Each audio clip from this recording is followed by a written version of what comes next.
Next, the Honourable Associate Minister of Wellness, followed by the member for Edmonton Beverly Clairview. Thank you, Mr. Speaker.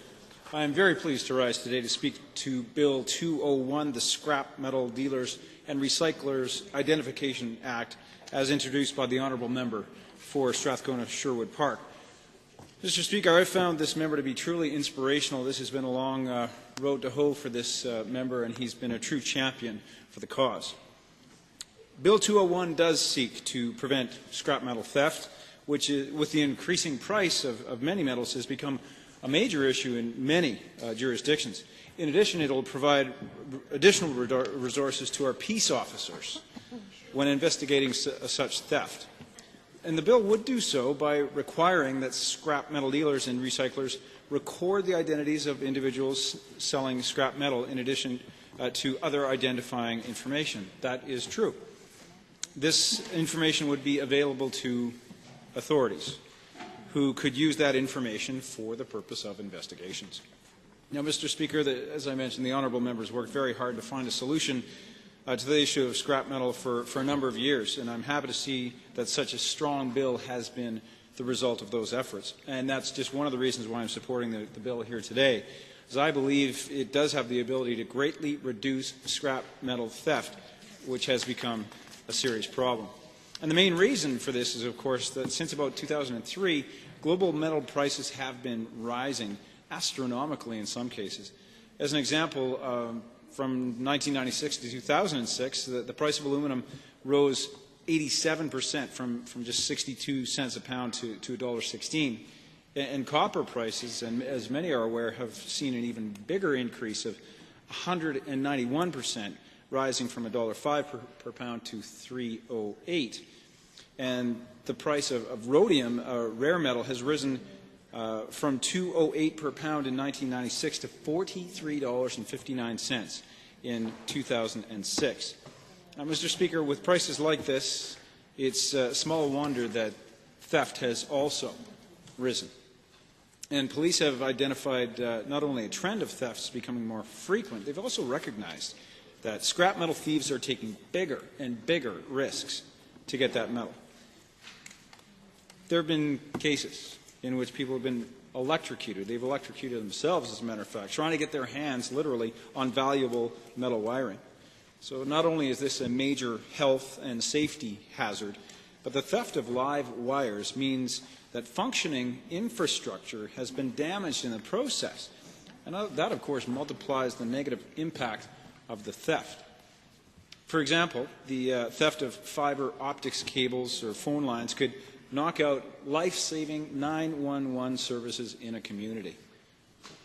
Now, other common sites for scrap metal theft are construction sites such as LRT extensions and high-rise developments, which would slow the progress of these projects and cost developers countless dollars to repurchase materials and rebuild damaged edifices. So, Mr. Speaker, it's clear. Scrap metal theft is a major concern. And Bill 201 offers a way to deal with this issue, proposing that provincial legislation be established to control the sale and purchase of salvaged and scrap metal. So at this point, there is no provincial legislation in place that deals explicitly with the prevention of theft related to the sale or recycling of scrap metal. So Bill 201 is a novel idea provincially. However, it's worth noting that on the municipal level, there is a bylaw in place that in Calgary that does deal with the issue already, so it's certainly worth taking a look at that. That particular bylaw requires that all scrap metal transactions be reported to the Calgary Police Service. Specifically, these transactions include situations where scrap metal is received and processed, stored, or dismantled prior to being sold or disposed of. In these cases, the business accepting the metal is required to record the seller's full name and the current address, to provide a full physical description of the person and the property they are selling to, and to record 2 pieces of identification. Additionally, the bylaw states that scrap metal businesses, including salvage yards, must not accept second-hand metal from any person who appears to be under the influence of alcohol or drugs, is under the age of 18, refuses to show the required ID, or is not the true owner of the scrap metal in question.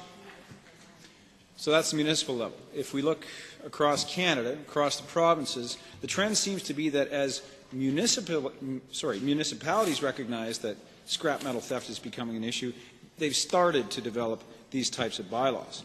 For example, Mr. Speaker, in Maple Ridge, BC, authorities are currently developing a scrap metal identification bylaw, and that is the result of a string of thefts, including a very unfortunate theft in late last year of a War Veterans Memorial plaque. Now, Mr. Speaker, I think we can all agree that in light of the rising prices of metal and the subsequent increase in scrap metal theft, something more needs to be done.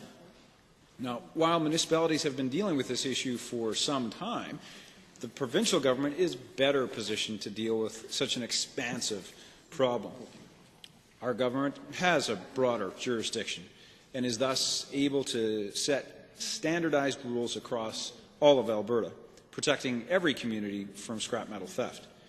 In addition, if the laws become province-wide, it will prevent thieves from simply taking their scrap metal and selling it to the next city or town that does not have a bylaw in place. So, while I'm grateful that some municipalities have taken the issue into their own hands to protect their citizens and their infrastructure from this type of vandalization, I think our province can play an important role in doing so as well. Currently, scrap metal dealers are under no obligation to assist the police in theft investigations. But Bill 201 would give police the ability to review the records kept by scrap metal dealers. And it would also give them authority to review and copy the files kept by salvage yards and other metal dealers. This will make a world of difference in terms of enabling the officers to resolve cases more quickly and efficiently, saving valuable time and resources. Mr. Speaker, other types of reporting systems have been proposed in the past in order to prevent certain types of theft.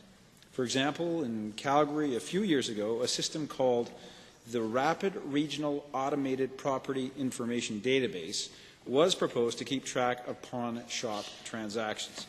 And this system would have provided the police with instant access to transaction information from all pawn and second-hand shops, as well as precious metal and scrap metal businesses.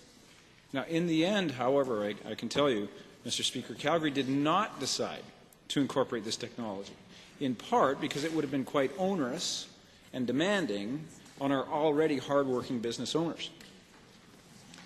There's a difference here with Bill 201. I believe it strikes the right balance, holding the businesses to account across the province while not making unreasonable demands for reporting. So, as a whole, I believe that this bill will help to reduce scrap metal theft and help us to solve cases where it does happen.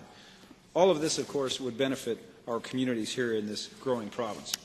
As such, I will definitely be voting in favour of this bill today, and I do urge all of our colleagues from all corners of the House to do the same.